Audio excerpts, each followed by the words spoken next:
Untuk awalnya aku lebih tertarik untuk membeli rumah jadi, baru nanti untuk kedepannya lagi aku ingin membangun rumah sendiri. Anak muda butuh banget buat mikirin bikin rumah ke depannya karena hunian itu fundamental banget untuk kehidupan, sandang pangan papan, pemikiran konsep rumah segala macamnya itu penting banget sih untuk anak muda sekarang. Arsitektur yang baik itu firmitas, venustas, dan utilitas ya.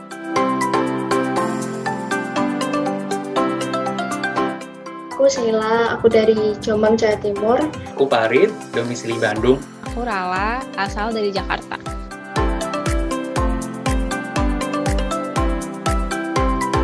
Rural, modern, minimalism, eco-sustainable, merujuk pada rumah yang bentuknya pedesaan, namun fungsinya modern, ramah lingkungan, dan berkelanjutan. Yang bergaya kolonial minimalis. Biasanya rumah kolonial kan besar, tapi aku pengennya itu rumah yang arsitekturnya kolonial, tapi yang kecil, yang nggak terlalu besar. Tipenya sederhana yang mungil, terus ada aksen-aksen Jawa dengan penggunaan kayu-kayu yang bisa nampilin kesan hangat dari rumah itu sendiri.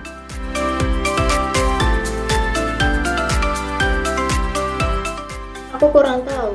Berkarakter. Sederhananya kita bisa ngelihat stylenya itu style industrial atau unfinished ya. Bata expose, kayak belakang, atau semen expose. Desain-desain rumah yang minimalis, white space gitu, terus sama aksen dari penggunaan tumbuhan-tumbuhan.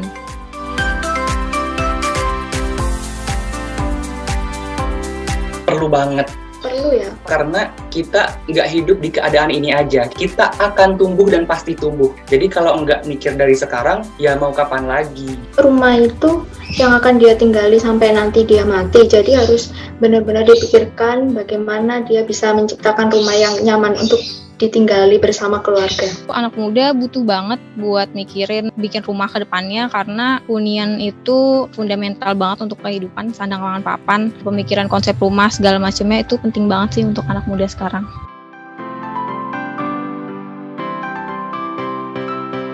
Saya lebih tertarik untuk membangun rumah sendiri karena kita sendiri yang tahu kemampuan sama kebutuhan dari rumah yang akan kita huni nanti.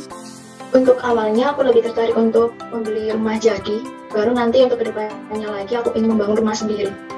Ingin menyesuaikan budget dulu, habis itu kan nabung lagi buat bangun rumah dari yang bangun dari nol gitu, dari mulai beli tanah sama akhirnya sampai jadi rumah jadi. Bangun rumah dari nol, bangun sendiri karena feel perjuangannya ada dan kita juga bisa menganalisis kebutuhan kita, jadi rumah itu lebih optimal penggunaan dan pembangunannya.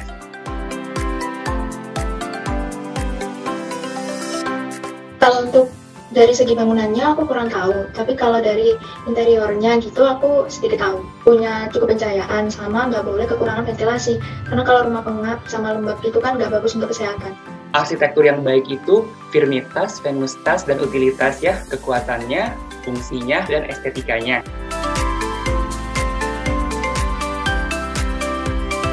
Kalau menurut aku yang harus diperhatikan itu dari yang pertama lokasi, yang kedua gadget, sama bahan untuk membangun rumah itu.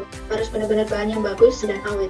Menurut saya rumah yang bagus itu bukan cuma dari strukturnya tapi juga dari lingkungan sekitarnya. Tipe bahan yang dipakai, pencahayaan, tapi juga sekitaran lingkungannya kayak akses untuk tempat umum kayak sekolah, rumah sakit, stasiun, mall, keamanan sekitarnya, sama yang paling penting penyesuaian terhadap budget yang kita punya. Feel pengguna bangunan. Untuk mengoptimalkan feel pengguna bangunan itu agar optimal, ya dikembalikan lagi dengan prinsip-prinsip arsitekturnya, pencahayaannya, penghawaannya, kebisingannya, materialnya. Nah, kalau ngedesain rumah itu nggak hanya tentang penggunaan internal, tapi juga ke eksternal seperti itu. Jadi kita juga harus punya respect sosial. Jadi sehingga rumah itu tidak menimbulkan kecemburuan sosial kepada masyarakat sekitar seperti itu. Melengkapi hasil sharing dari geng kreatif tadi, ternyata banyak banget nih generasi muda yang tertarik untuk bangun rumah sendiri. Dari hasil survei tim kreatif melalui Instagram, sebanyak 95% geng kreatif lebih memilih untuk membangun rumah sendiri daripada membeli rumah yang sudah jadi. Nah, biar kita paham sebenarnya seluk-beluk rumah yang bagus tuh kayak gimana sih? Apa aja yang perlu diperhatikan selain desain arsitekturnya? Kita simak aja yuk jawaban langsung dari ahlinya. membangun rumah pertama kali yang harus diperhatikan, nggak lain dan nggak bukan adalah budget ya. Jadi jangan sampai kita mau bangun rumah, budgetnya itu berlebihan. Biasanya orang-orang nih suka, saya pengen ini, pengen itu, tanpa melihat budget kita. Kedua, kita harus pisahkan mana yang benar-benar kebutuhan kita sama keinginan kita. Jangan sampai kita ingin ini itu, akhirnya bingung sendiri di terakhir ya, karena milenial itu biasanya gampang terpengaruh sama tetangga. Kalau mau bangun rumah, apa yang harus dipikirkan lagi itu di mana lokasinya ya, karena lokasi itu akan sangat menentukan bentuk, ruang, dan seperti apa yang akan dibikin ya. Nah, kalau sudah tadi step apa aja yang harus dilakukan, kalau sudah tahu apa keinginan dan kebutuhan, mulai di list dulu kebutuhannya. Pada saat kita udah punya kebutuhan ruang, lalu kita mulai ngobrol sama arsitek kah, sehingga kita tahu ruang apa aja yang perlu ada di dalam rumah kita nantinya. Kemudian, jangan ragu-ragu untuk share budget kita tadi, karena dengan begitu teman-teman dari kami sebagai arsitek nih bisa tahu gitu kira-kira ini akan habis berapa ya gitu. Kalau misalnya ternyata nggak cukup, oh kita kurangin nih, ruang ini nggak kepake, kita bisa nanti bangun berikutnya.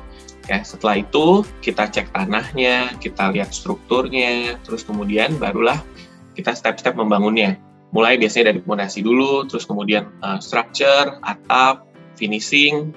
Kadang nggak semua itu harus diputusin di awal, nanti step-step pada saat finishing juga bisa. Setelah itu baru finishing interior.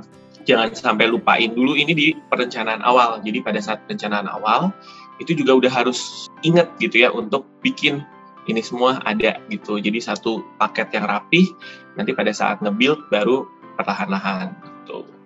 Kalau misalnya bicara budget, jadi budget itu bisa start kalau zaman sekarang ya, itu bisa mulai dari sekitar 4 juta sampai bisa sekian puluh juta per meter. Hitungannya itu kalau 2 lantai ya luasan 2 lantai dikali dengan berapa juta yang mau gitu ya. Kalau misalnya 4 juta itu lumayan cukup baik lah gitu ya. Tapi kalau misalnya kita mau agak macam-macam dengan material dan lighting dan segala macam, itu mungkin bisa 5 sampai 6 juta per meternya tergantung materialnya. Mungkin itu kali step-stepnya ya yang perlu diperhatikan. Rumah bukan cuma jadi tempat tinggal, tapi bisa jadi tempat buat kamu ngelakuin banyak aktivitas. Rancangannya udah lebih ngikutin gimana kebutuhan penghuninya. Makanya desain rumah sekarang lagi jadi perhatian banget nih, terutama buat kalangan anak muda. Karena dari tahun ke tahun selalu ada konsep rumah baru, bahkan udah sampai ke interior dan fungsi furniturnya juga. Tren rumah yang disukai anak muda sekarang biasanya rumah desain minimalis modern dan unik dengan sentuhan smart home. Anak muda juga lebih suka rumah yang nunjukin identitas mereka, karena gaya hidup yang mereka jalanin juga ngaruh loh ke standar mereka dalam memilih rumah. Tapi kita semua pasti tahu kalau harga rumah itu gak murah ya. Bahkan sekarang prediksinya cukup tinggi buat kalangan anak muda, kisaran harga 300 juta sampai 1 miliar, tergantung tipe rumah yang dipilih buat kawasan sekitar ibu kota. Ditambah banyak perspektif kalau anak muda nggak bisa beli rumah, karena mereka cenderung boros dan nggak bisa ngatur keuangan. Padahal sekarang banyak ya anak muda yang mulai berpikir buat beli rumah. Karena itu, sekarang mulai banyak loh konsep rumah yang budget friendly, tapi punya desain khusus buat memenuhi demand dari generasi muda. Pertama ada rumah tumbuh. Rumah ini didesain bertahap tergantung jumlah anggota keluarga. Walaupun tahapannya lama, konsep ini efektif buat kamu yang punya lahan terbatas dan minim budget. Lalu ada micro house atau tiny house. Ide rumah kecil ini awalnya karena jumlah penduduk yang diprediksi bakalan terus bertambah. Jadilah dibentuk micro house sebagai solusi. Fokus utamanya di desain dan perabotan yang multifungsi di ruangan yang minim, tapi tetap terlihat nyaman. Yang ketiga ada rumah Risa. Risa adalah singkatan dari rumah instan sederhana sehat. Tujuannya biar orang-orang berpenghasilan kecil tetap bisa punya rumah. Pembangunannya juga cepat dan gampang karena nggak perlu pakai bahan konvensional. Kisaran harga rumah Risha ini sekitar 35-37 juta aja loh, geng. Keempat adalah Redu House. Rumah ini adalah konsep dari Badan Ekonomi Kreatif Indonesia dan diklaim hemat biaya 40%. Caranya, kamu perlu mereduksi gaya hidup. Kalau kamu beli barang yang baru, barang yang lama perlu kamu singkirin biar susunan barangnya tetap kelihatan rapi. Konsep ruangannya juga open plan alias nggak pakai sekat. Fungsi ruangan dibedain dengan mainin ketinggian lantai. Kelima adalah rumah minimalis modern. Konsep rumah ini bisa dibilang terfavorit nih, soalnya desainnya simple dari segi bentuk ruangan, fungsi, sampai detail warnanya. Rumah minimalis biasanya terbuka, jadi cukup pencahayaan dan sirkulasi udara. Dekorasi dan permainan materialnya juga bikin rumah jadi kelihatan punya gaya sendiri. Yang keenam adalah co-living. Hunian yang konsepnya bareng-bareng ini emang masih baru. Bisa dibilang ini kayak coworking space versi tempat tinggal. Biasanya, kamu udah dapet perabotan dan fasilitas ruangan yang bisa dimanfaatkan. Co-living ini biasanya dipertimbangkan buat kamu yang suka bersosialisasi, tapi privasi tetap terjaga, geng. Itu tadi alternatif konsep rumah yang bisa jadi pertimbangan buat kamu yang pengen punya desain rumah impian. Selain kenyamanan, kamu perlu perhatiin lokasi, tata ruang, dan perabotan yang kamu pilih biar rumah kamu terlihat lebih modern. Tapi, buat mewujudkan rumah impian, gak lepas juga dari peran para arsitek profesional, karena mereka turut membantu membuat rumah jadi lebih hidup. Selamat Hari Arsitektur Nasional, semoga arsitek Indonesia lebih hebat lagi dalam menciptakan karya-karyanya ya, geng!